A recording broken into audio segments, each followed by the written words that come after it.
Hi guys, welcome to the Wrestling Retrospective, and in today's video we're going to do something a little bit different in a series that's going to be happening, well, every month, which is I'm going to be doing my top 10 wrestlers of the month. I do these as a written article over on the Wrestling For You website, which is linked down below in the description, but I thought it'd be pretty cool to do it in a video form as well, so you guys can kind of see where I'm coming from if you don't or can't be bothered to read the article. But yeah, I'm going to do this, as I said, every month. I felt like the first one would be good for after WrestleMania, and yeah, we'll just carry on doing this for however long it lasts for, or forever, I don't know. Well yeah, let's get to see who is at number 10.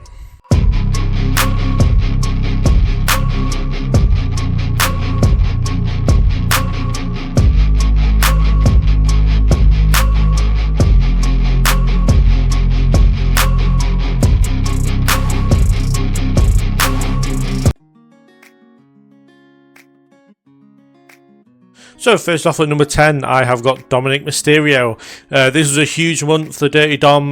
He had a couple of solid matches with Penta post and pre-WrestleMania, even though the Judgment Day have been not on the correct sides as far as, like, especially Dom and Finn have been, like, there's been signs of kind of a friction between them both, but Dom took advantage of the biggest opportunity he's had of his entire career so far and won the Intercontinental Championship on the grandest stage of them all.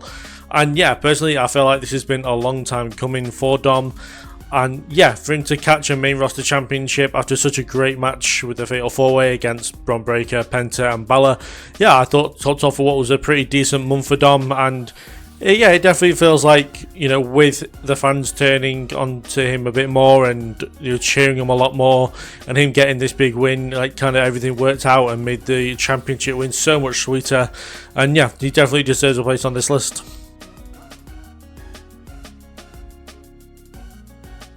At number 9, I have Bandido, and after being out due to injury for so much recently, he made one hell of a comeback and had a fantastic April as he would take the Ring of Honor World Championship from Chris Jericho in what I think, in my opinion, was one of the better Chris Jericho matches we've seen in very recent times. And yeah, it was a very enjoyable match. It had a controversial finish, but the match itself was very good and I very much enjoyed it.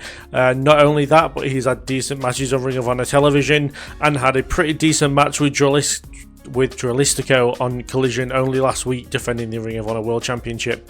So yeah, I mean, like, Bandido, I feel like it's had a really great comeback, as I've said, and this month has kind of been a really good showing what Bandido can do. I feel like he's going to carry Ring of Honor really well over the next however so many months he holds the world title for. And yeah, I look forward to seeing how that reign goes down. But yeah, for me, having one of the better matches of Chris Jericho's more recent run, I feel like is a huge accomplishment. And of course, winning the World Championship as well, so that's why he gets onto my list.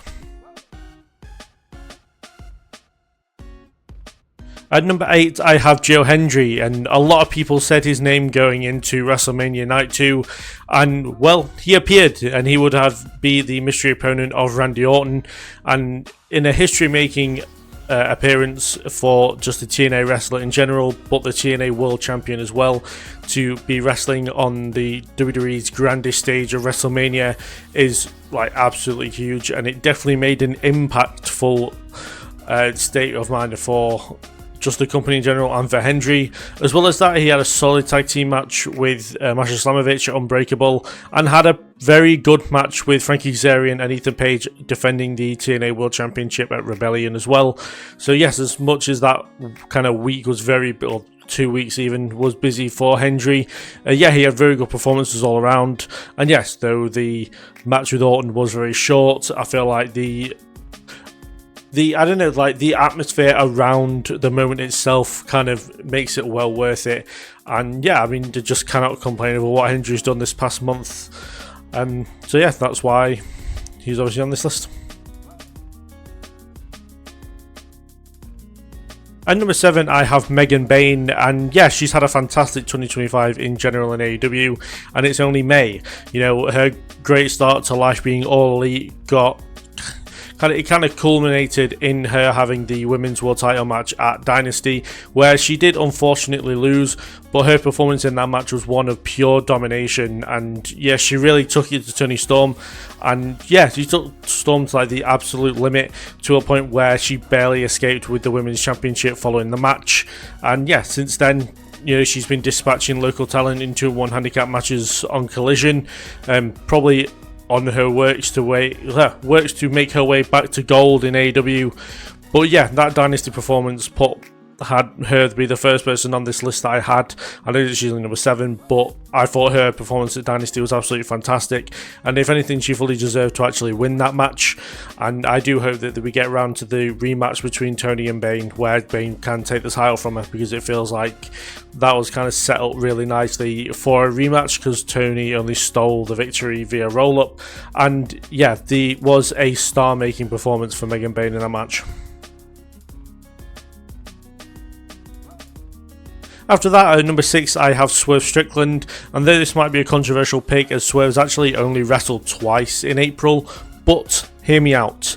Like, the 2 matches he had were actually really good. He had the mixed tag team match teaming with Willow against Jon Moxley and Marina Shafir, which I thought for a mixed tag team match was very good, and it worked into the story of Moxley and Swerve really well, and I very much enjoyed it. And then the match, of course, he had with Jon Moxley at Dynasty, I thought was an absolutely fantastic match. I thought Swerve wrestled the absolute perfect match, especially for someone against Jon Moxley. He wrestled every style that Moxley could possibly have wrestled that night, and he pretty much had the match won if it wasn't for the Young Bucks. But yeah, he took Moxley to the limit, and I think that he fully deserves his place on this list. Just like, and also like everything post it and everything before it, he was really holding himself still to that world championship level. And yeah, I mean, like, even though it said he's only wrestled twice, the 2 matches he had were very, very good. At number 5, I have Seth Rollins, and I mean, you don't win not only the best match of WrestleMania, but the main event of night 1, and kind of not get on the list. You know, his match against Roman and Punk was absolutely fantastic. It was a classic in my opinion, and one that will be remembered in WrestleMania history for a very long time, or at least it should be. It was by far the best match of the weekend in my opinion. And yeah, it wasn't only just the masterpiece of a match, the build to it was fantastic, and the reveal of Paul Heyman being the new manager or advocate or wise man or whatever you want to call him for Seth Rollins, I thought was great. And then you add on the fact that only 2 nights after, they added Bron Breakker to the mix as well. I think it's a fantastic thing to do, and it looks as if this storyline is going to be one of the better ones of WWE going into the next year or so. And yeah, I mean, said, even though, like, again, Seth only wrestled once, but to have the best match of WrestleMania weekend and to win that match as well, I think puts him on this list for sure. And yeah, I look forward to seeing where this kind of group goes as far as him, Breakker and Heyman, and maybe some other people go. And yeah, I just couldn't think of another reason why he shouldn't be on this list. At number 4, I have Io Sky, and what an up and down build to WrestleMania Io had. At one stage, it looked as if she wasn't even going to be on the card at all, and then she went in as Women's World Champion and absolutely stole the show on night 2, having the first ever 5-star match for the women in WWE history with Rhea and Bianca. And yeah, the match was incredible. It was the very big standout of the weekend for me anyway. And yeah, it had great wrestling as well. Shout out to Rhea and Bianca for, you know, putting on great performances for them as well. But it doesn't really stop there, as 24 hours later, Io would have a match with Stephanie Vaquer, the NXT Women's Champion. And though the action was interrupted by Julia and Roxanne Perez, I thought we got the teaser of what will be kind of a fantastic match and essentially a dream match. I know that they have wrestled now, but like for them to have a full match, to have a definitive winner, is a very big dream match in my opinion. And yeah, we only got a teaser of that, and it was absolutely fantastic as well. And yeah, one day we're going to get that match for in full, and it's going to be absolutely fantastic. So this one might surprise a few people, but at number 3 I have Lyra Valkyria. As far as WWE goes, she has had probably the busiest April of anybody else in the company. Lyra, especially WrestleMania week, she defended the Intercontinental Championship against Bayley on Monday. She then teamed with Bayley, ran the gauntlet against 5 other tag teams on Friday, and then she would win the WWE Women's Tag Team Championships on Sunday with the returning icon Becky Lynch, only for 24 hours later for them to defend and lose the tag team titles back to Liv and Raquel, and be turned on by Becky Lynch and be completely laid out, for then the next week, this past week on Raw, for her to pretty much take Becky to the limit on the microphone, where in my opinion she absolutely cooked Becky as well and left Becky in all kinds of disarray. And yeah, for me, Valkyria has had one hell of a month, and she deserves some serious flowers for just what she's done this past month. And yeah, though it might seem very out of nowhere to have her this high up on the list, like, she's really been a standout of WWE from, like, in my opinion anyway, like, it's somebody I've really concentrated on in the last month. And yeah, she had, again, the great match with Bayley, she ran the gauntlet, the decent tag match at WrestleMania, and a good tag match on Raw as well as being betrayed and losing her partner in Bayley. So yeah, I feel like, you know, she deserves to be on a top wrestlers of the month list. Number 2, I have Konosuke Takeshita, and yeah, what a month this guy's had. I do not envy this guy's travel arrangements at all.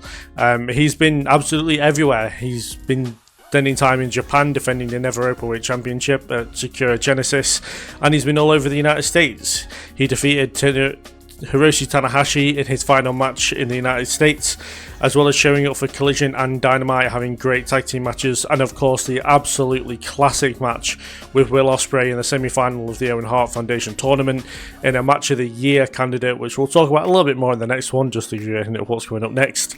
But no, Takeshita's been absolutely everywhere. Say he's been wrestling for all kind of promotions. He was very busy WrestleMania week as well on the indies, as well as Dynamites and Collisions.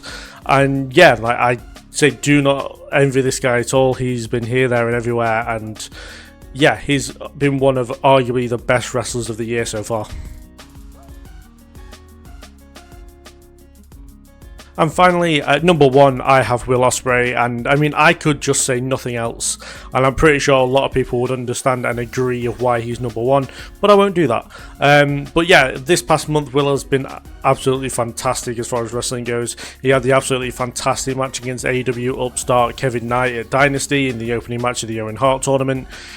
Speaking of the Owen Hart tournament, the semi-final match with Takeshita was one of the matches of the year. It was absolutely incredible, and if you haven't seen it, go and find it. It is absolutely brilliant, and as I said, 100% a match of the year contender. Those 2 matches alone pretty much secures him a place on this list, but then add on the fact that he's been having pretty decent tag team matches on Dynamite since then as well, and he looks to be facing either Hangman or Kyle Fletcher at Double or Nothing next month, which I'm sure whichever way it goes between Hangman and Fletcher will be an absolutely fantastic match at Double or Nothing as well.